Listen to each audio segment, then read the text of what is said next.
우리가 다 같이 은혜 받고자 하는 말씀의 제목은 충성되고 지혜 있는 종입니까?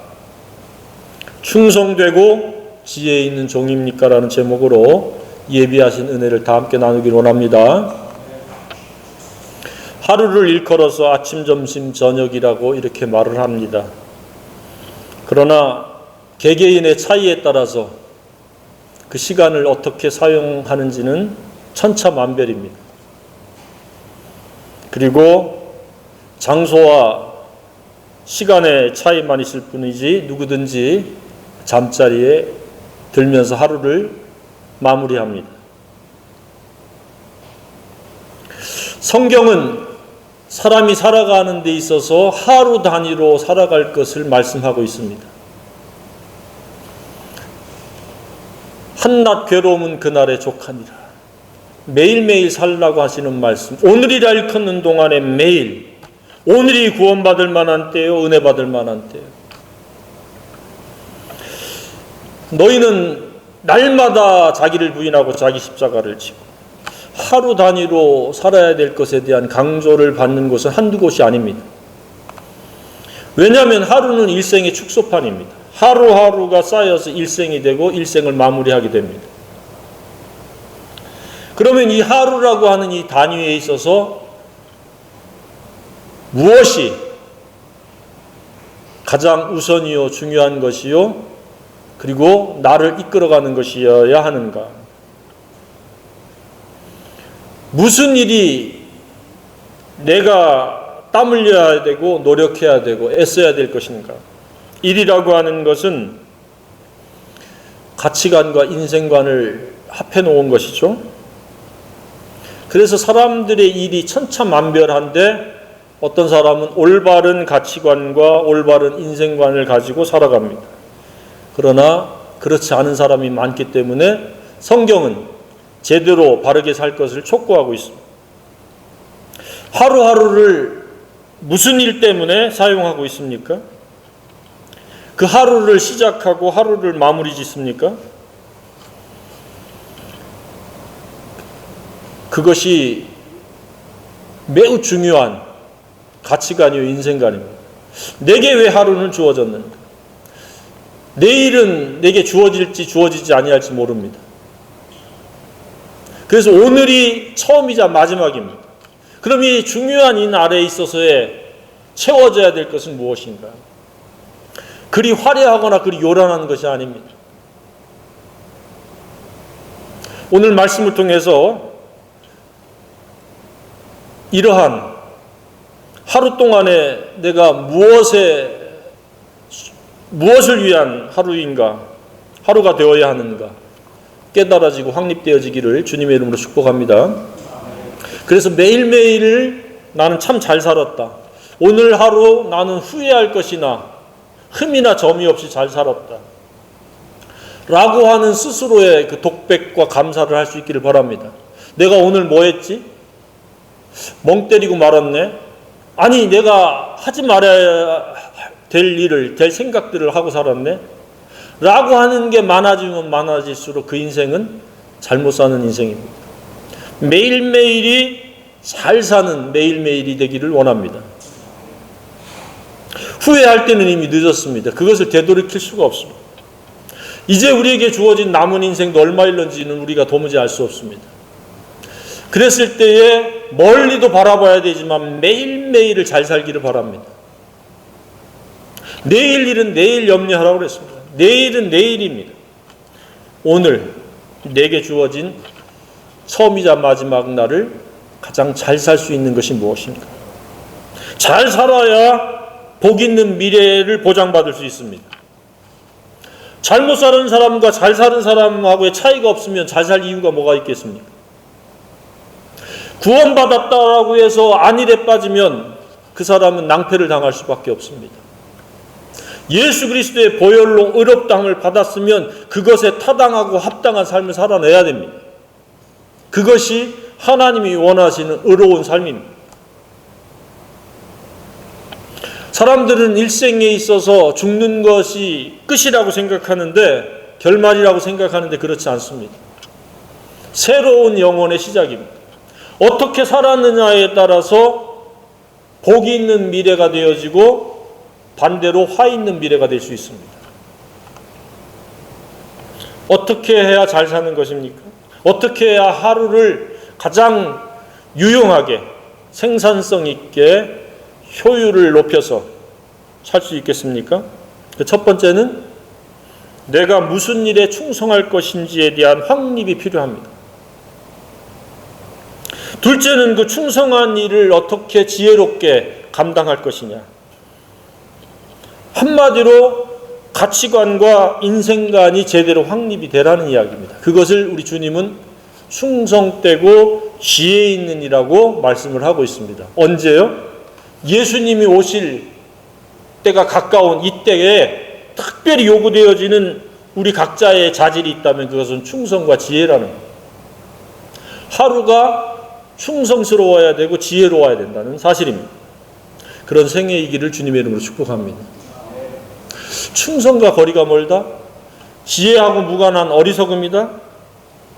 그런 삶은 현재도 행복할 수 없고 미래에 복을 받을 수 있는 열린 미래를 기대할 수가 없습니다. 오늘 이 두 가지 충성에 대한 지혜에 대한 그 필요성과 의미, 감추어진 하나님의 의도를 파악하고 깨닫는 복 있는 시간이기를 주님의 이름으로 축복합니다. 우리는 충성이라는 단어가 군대에서 많이 사용되어집니다. 또한 교회에서도 많이 사용되어집니다.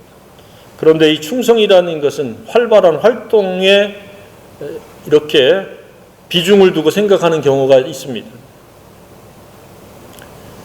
그런데 이 충성은 그런 것이 아닙니다. 무엇입니까?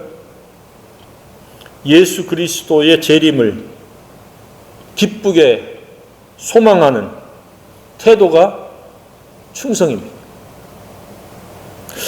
예수님의 재림은 그냥 재림이 아니죠. 예수님은 누구십니까?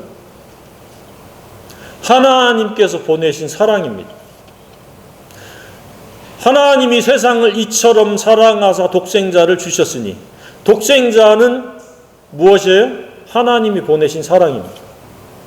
그 사랑이신 예수님이 십자가에 2000여 년 전에 오신 것은 사랑의 시작이요 재림은 사랑의 마무리입니다.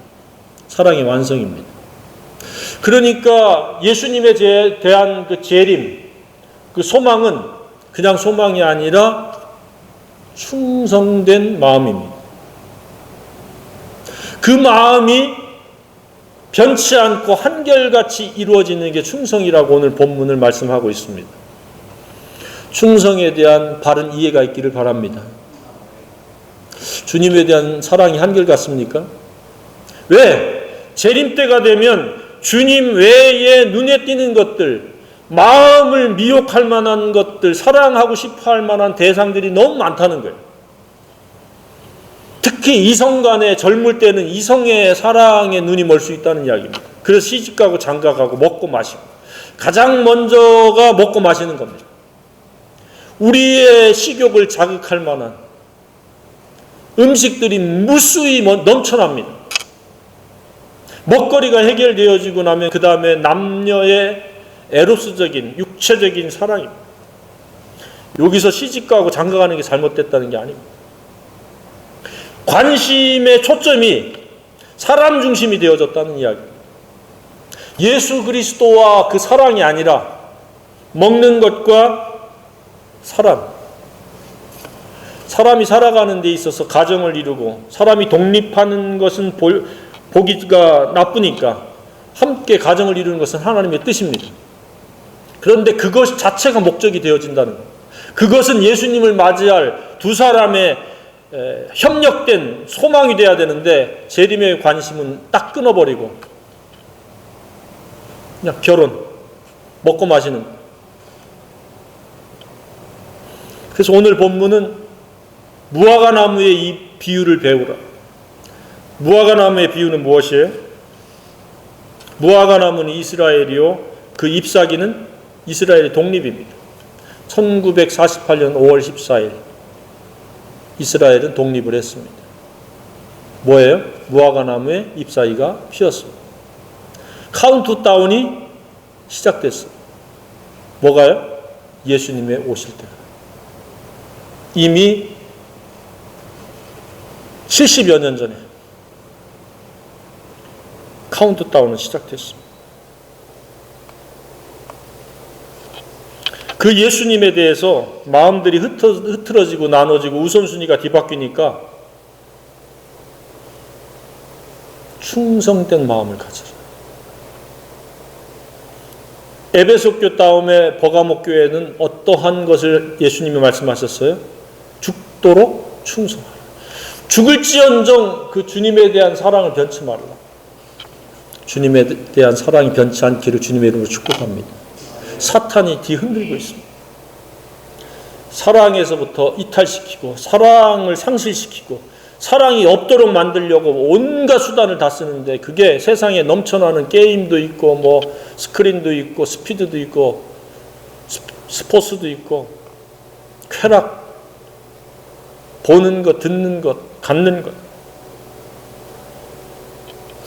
그래서 우리는 유혹을 받되 유혹에 빠지지 않기를 바랍니다. 유혹은 받을 수 있어요. 그러나 단호하게 그것을 주님을 사랑하기 때문에 주님보다 더 우선순위에 둘 수 없기 때문에 단호하게 우선순위 뒤로 미룰 수 있기를 바랍니다. 먹지 말라는 얘기 아닙니다. 그러나 주님보다 더 사랑할 대상이거나 사랑해야 될 일은 아니라는 사실입니다. 주님만이 우리의 사랑의 전부입니다. 그것에 대해서 한결같음이 충성이라는 이야기입니다. 나머지는 다 수단입니다. 수단이 수단되고 목적이 목적이 돼야 되는데 그 목적이 예수님의 재림이에요. 예수님의 사랑입니다. 그래서 예수님의 재림은 기분 내킬 때 자신이 힘들고 곤고하고 어려울 때 예수님 빨리 왔으면 좋겠다라고 그렇게 외치는 것이 아니라 한결같이 잠시 후에 오실 것처럼 그 사랑을 연모하며 사모하며 살아가는 겁니다. 저와 여러분이 그렇게 되기를 원합니다. 내일 오셨으면 좋겠다.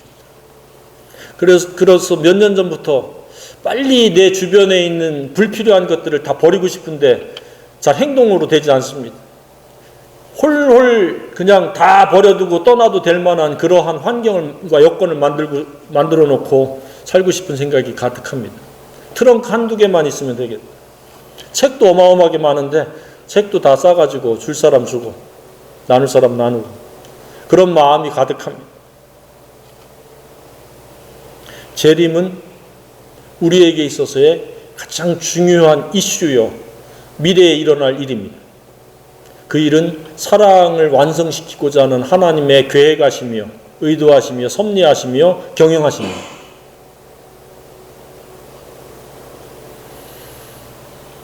그러니까 재림에 강조되는 설교를 들을 때이건 아니건 한결같이 주님을 사모해야 됩니다. 운전하는 중에도 혹시 하나님 나를 불러가실까? 휴거하지 않을까? 일할 때건 쉴 때건 주님을 맞을 마음 준비를 하고 살아야 됩니다.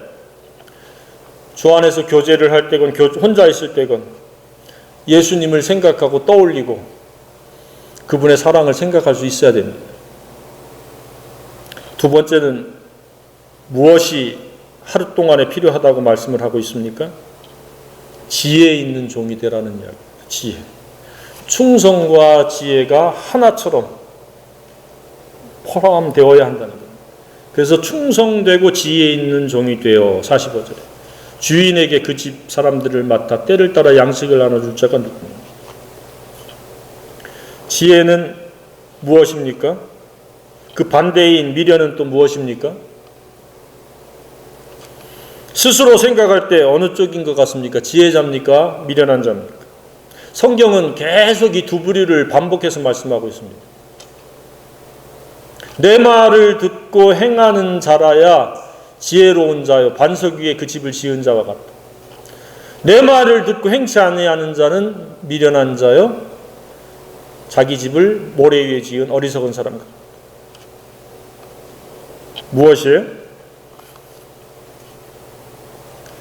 지혜자가 되라는 거예요.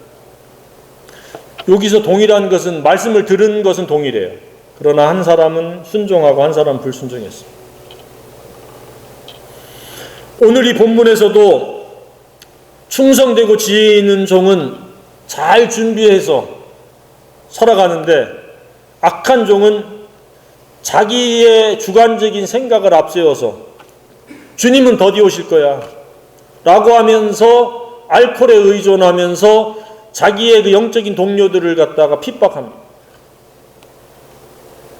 그래서 성경에는 제자가 있고 무리가 있고, 충성된 자가 있고 나태하고 방종에 빠진 자가 있고, 또 25장 바로 뒤 이어서도 보면 슬기로운 처녀가 있고 미련한 5 처녀가 있습니다. 슬기롭고 지혜 있기를 주님으로 축복합니다. 지혜와 충성은 이처럼 짝을 이룹니다. 미련은 나태와 방종과 짝을 이룹니다. 더 나아가 악함과 게으름과 하나가 됩니다. 충성하는 마음이 있으면 바로 지혜가 어시스트 해줍니다. 지혜란 무엇입니까?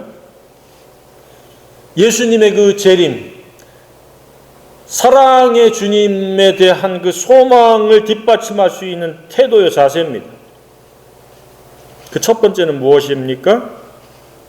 내가 어떤 태도로 살아왔는지에 대해서 반드시 평가받고 심판받는다 라고 하는 것을 알고 살아가는 사람이 지혜자입니다.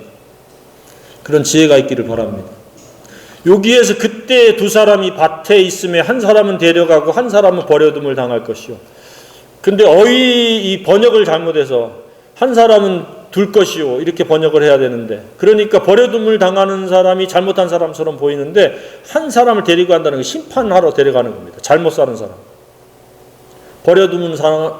버려둠을 당한 사람은 예수님과 함께 통치에 참여하는 사람. 그것을 알고 살아가는 사람이 지혜자입니다. 2 번째 지혜자는 어떤 사람이에요? 영적으로 깨어있는 사람. 영적으로 깨어있다는 말은 무슨 말입니까? 욕심에 의해서 지배받지 아니하고 진리에 지배받는, 즉 사랑이 충만한 채로 살아가는 사람. 그러니까 충성된 마음이 일관된 것이 지혜자입니다. 깨어있는 겁니다. 사탄은 멍 때리도록, 사랑을 상실하고 잃어버리도록 계속해서 조장하고 유혹하고 미혹합니다. 사랑으로 깨어있기를 바랍니다. 그것이 깨어있는 겁니다. 사랑의 민감성입니다. 사랑은 양면성이 있죠. 해야 될 것과 하지 말아야 될 것이 있습니다. 그래서 하지 않는 것과 하는 것,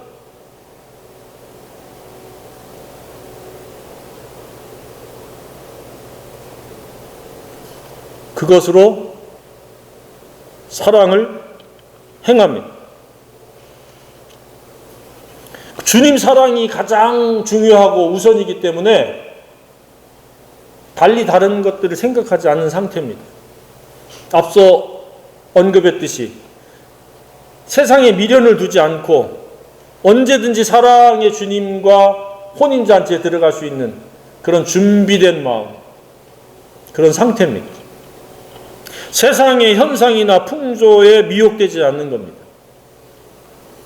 이 세상은 거대한 욕심의 전쟁터입니다.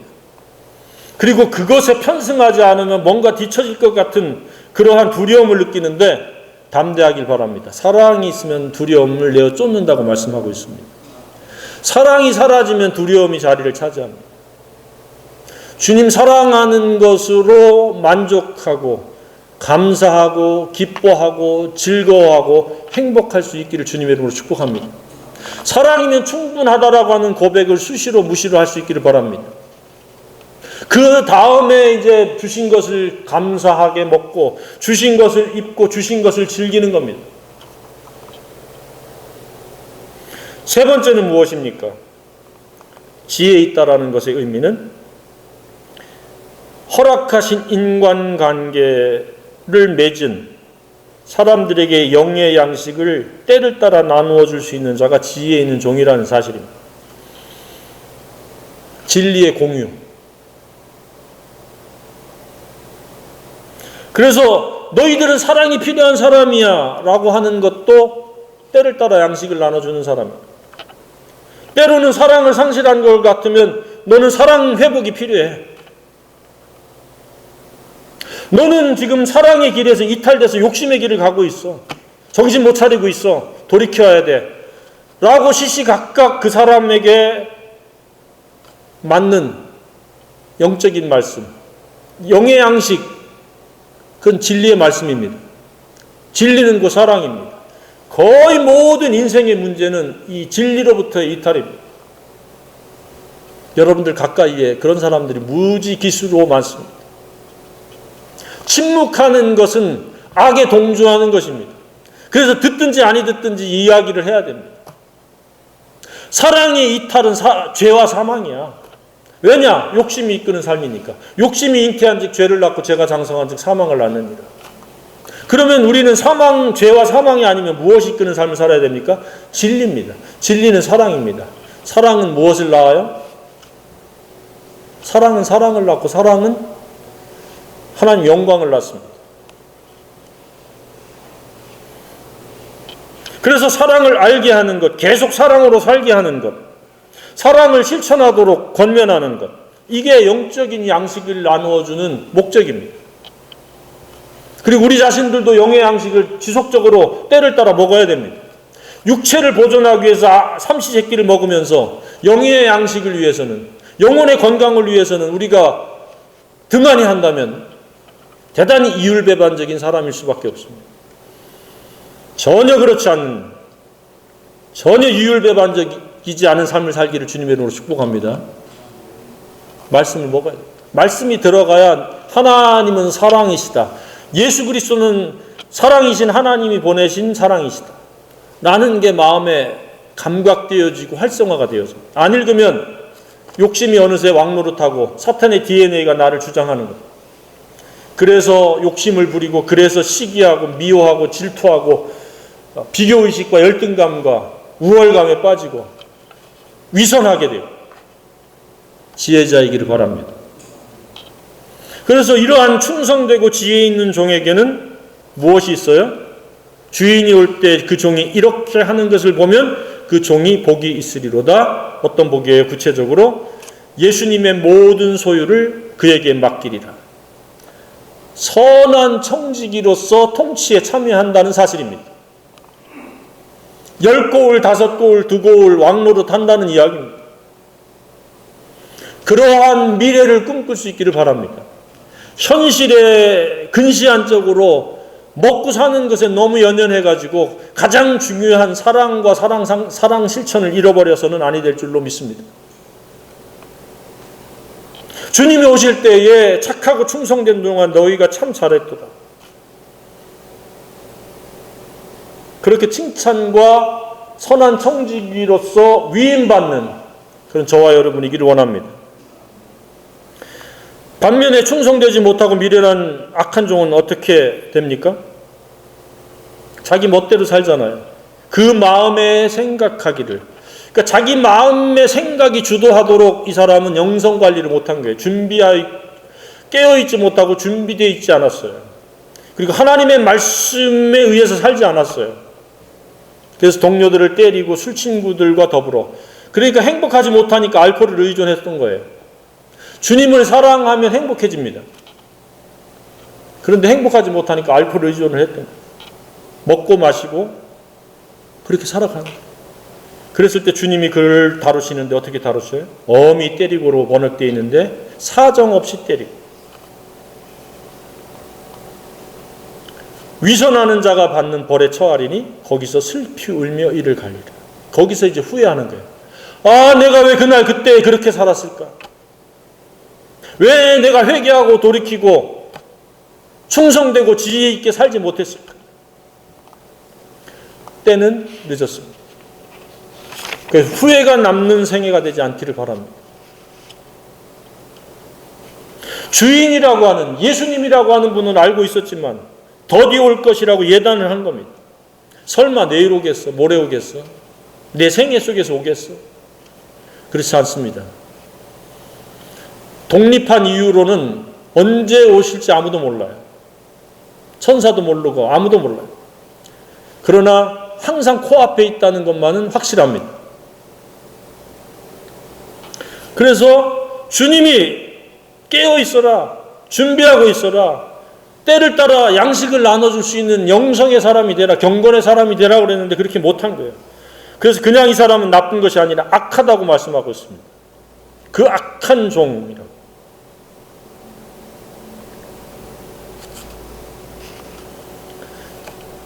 주님과의 관계는 그냥 관계로 끝나는 게 아니라 충성과 지혜가 필요하다는 사실입니다. 그냥 나 주님 알아. 2000년 전에 나를 위해서 십자가에 죽으시고 부활하셨어. 그것은 관념이요 지식입니다. 한결같은 뜨거운 사랑의 충성이 필요합니다. 주님 사랑합니까? 그래서 예수님이 왜 수많은 우여곡절을 겪고 실패를 3번이나 했던 베드로에게 찾아가서 네가 나를 사랑하는가? 주님이 원하는 것은 일관된 한결같은 사랑입니다. 그리고 그 사랑을 재현하는 겁니다. 내 양을 먹이라, 내 양을 치라, 내 양을 먹이라. 때를 따라 양식을 나눠줘야 됩니다. 지가 될 대로 되겠지 내버려 두는 것이 아니라 다른 사람은 최소한 몰라도 내게 허락되어져 있는 인간관계의 사람들에게는 때를 따라 양식을 나눠줘야 됩니다. 진리를 공유해야 됩니다. 그 핵심은 사랑을 갖게 하는, 사랑을 담게 하는 것이요, 사랑의 길로 가며 사랑을 실행하도록 돕는 겁니다. 그렇지 않으면 그들은 아파할 수밖에 없고 힘들어할 수밖에 없고 두려워할 수밖에 없고 크고 작은 재앙과 우여곡절과 사건 사고가 계속 떠나지 않을 겁니다.